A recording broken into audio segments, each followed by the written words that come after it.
The modern supercarrier is described as a city at sea by many people. This is undoubtedly accurate, with between 5,000 and 6,000 people working, relaxing, eating, and sleeping on board for months at a time. But it isn't like any other metropolis you'd discover on dry land. To begin with, most inhabitants have little access to the outside world.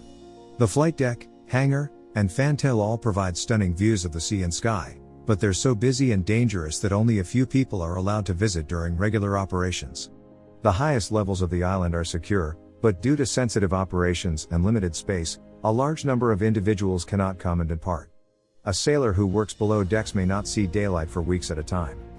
Conditions on board are significantly tighter than they would be in a typical metropolis. Personnel must ascend almost vertical steps and push past one another in tiny hallways to move from one location to the next. The sleeping rooms, berthing compartments, are quite cramped.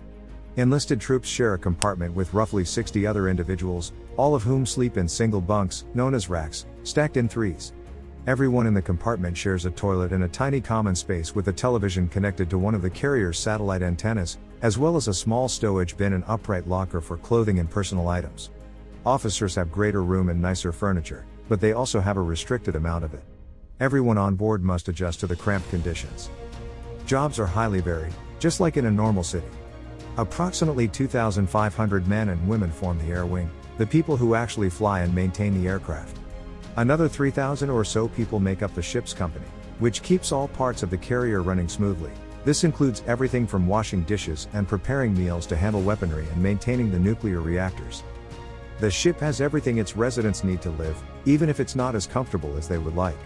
There are multiple galleys, kitchens, and mess halls on board, which collectively serve as many as 18,000 meals a day. The ship also has a sizable laundry facility, dentist and doctor's offices, various stores and a bank of telephones where personnel can talk to their families via satellite. Life on board an aircraft carrier is undeniably difficult and exhausting, but it can also be exhilarating, especially for the men and women up on the flight deck, flying and bringing in planes on a tiny patch of the runway. Good or bad, it's like no other place on Earth.